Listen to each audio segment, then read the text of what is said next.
And there's one more competition that Nokia is running currently. It's called Calling All Innovators Contest, and you can submit your great ideas on or before June 10th. And the big prize is around 30,000 USD, and second prize is 3,000 USD, and third prize is 5,000 USD.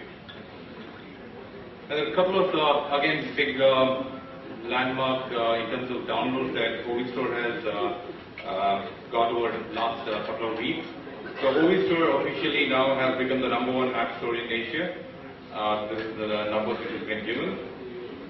And if you have been attending the conference from early morning, I think one of the biggest challenges that each of the developers are potentially facing is, what is my distribution channel? Because we have a big enough distribution channel. So always keep saying, if content is the king, distribution is King Kong. Okay, and Nokia has got the length and breadth in terms of distribution. And for the very first time, going April-May time frame, we'll be having retail stores which will be retailing out the apps. So if you're interested to be a part of this program, you can get in touch with me or get in touch with someone who's booth out there. And from next month onwards, there'll be apps which will be sold at the Nokia Priority outlets. First, we are starting with around 300 Nokia Priority outlets, and which will be, for a period of time, the next couple of months, it will be close to 600 to 700 Priority outlets. And one of the things that we have been constantly doing is, again, to teach consumers how to shop. Okay, even though if it is a great application, not many people, there are not many takers in the very first go.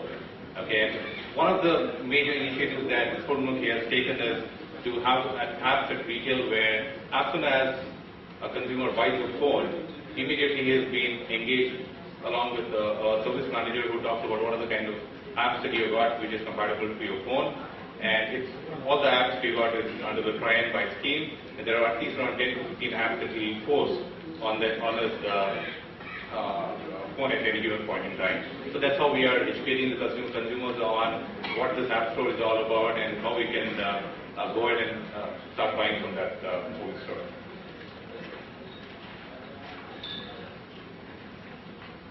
And one more announcement which I wanted to make is Nokia now would be going ahead and funding either partially or completely. We have got a very good idea as such, and coming April 1st week, it's not a April Fool's Day. It's April 1st week, we'll be making this announcement formally, where if you are coming out with any great ideas that you can get in touch with Nokia, and we'll be able to partially or fully fund your app. And we are looking at least around 150 to 200 apps in the very near future.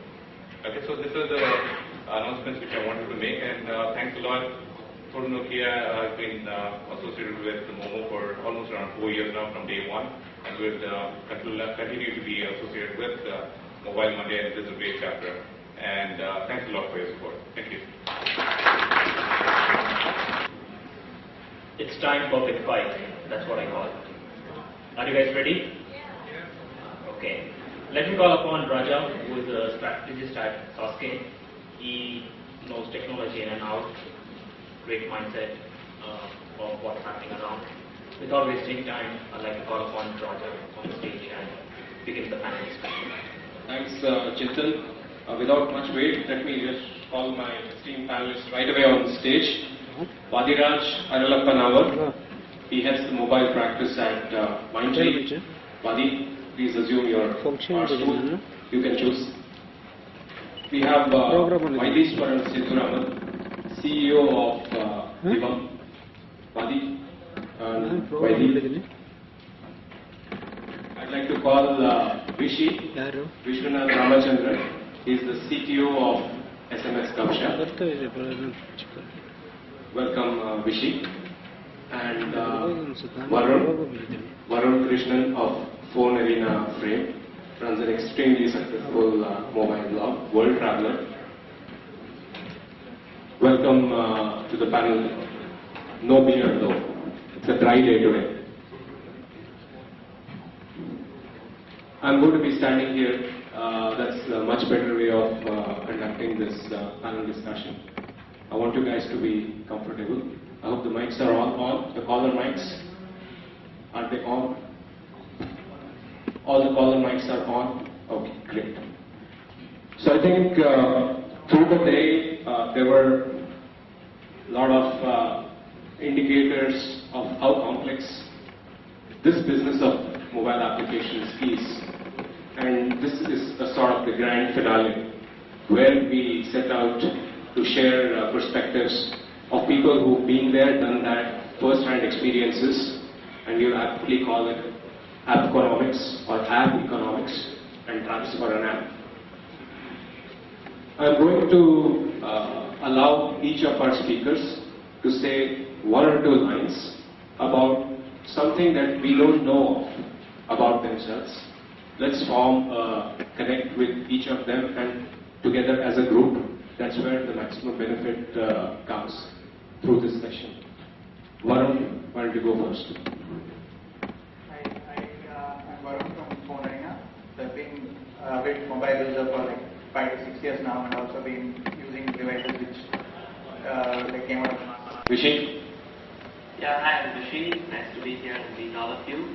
I guess a little known fact about SMS Gupshup and myself is that when we started out doing mobile solutions, we actually had a deep emphasis on Windows Mobile as the platform of choice. I guess that tells us a lot about how far we've come. This was before the iPhone, before Android. However, we moved our focus on feature phones and SMS-based applications later. Hi, this is Vajit from Nivam. How many of you have an iPhone here? Okay, very few. How many of you follow cricket on iPhone? There's an app called Cricket Calling. I think we have only 2 audience here. So basically, we recently launched a Cricket Calling app, and it's a top 4 rated app in India. So this is the first approach to create an IP for the company. So it's after a journey of developing around 70 to 80 apps. We started developing to the first app in the market. So basically, we are a mobile application developer on multiple platforms. I had applications group at mobile applications group at Mindtree. So I don't know what unknown fact or whatever, but I think one interesting fact would be like I've seen I've been an entrepreneur earlier, and I've seen the things which on mobile platforms and applications that happen on different product companies, in startups as well as bigger companies. Some of those perspectives I think can be interesting. Okay, great. Get comfortable. We have one seat vacant. We've left it to Vijay Shekhar Sharma. He should be on his way. In case he comes up, in fair time, we'll have him on the panel. Otherwise, we'll leave the seat vacant. Vishay, I'm going to start with you. When SMS Gupshup started out with a certain aim and a certain vision, and suddenly one fine day we see an announcement of SMS Gupshup starting an app store. What went in your mind? Why did you do that? Yeah, I think it's a very good question. In fact, the title of this section, which is Appconomics, is in a sense not really related to SMS Gupshup's desire to start an app store. So the main reason we started an app store is not really very closely tied with our business model or our business. It was started more as an internal effort by a bunch of the engineers in the company, where what we looked at is that in addition to our Gupshup community, which is a very specific application that runs purely through SMS commands and things like that, we felt that there were other kinds of SMS applications that didn't fit into the community, and that in addition to us creating those applications, and we have a few of those, that perhaps anybody could create those.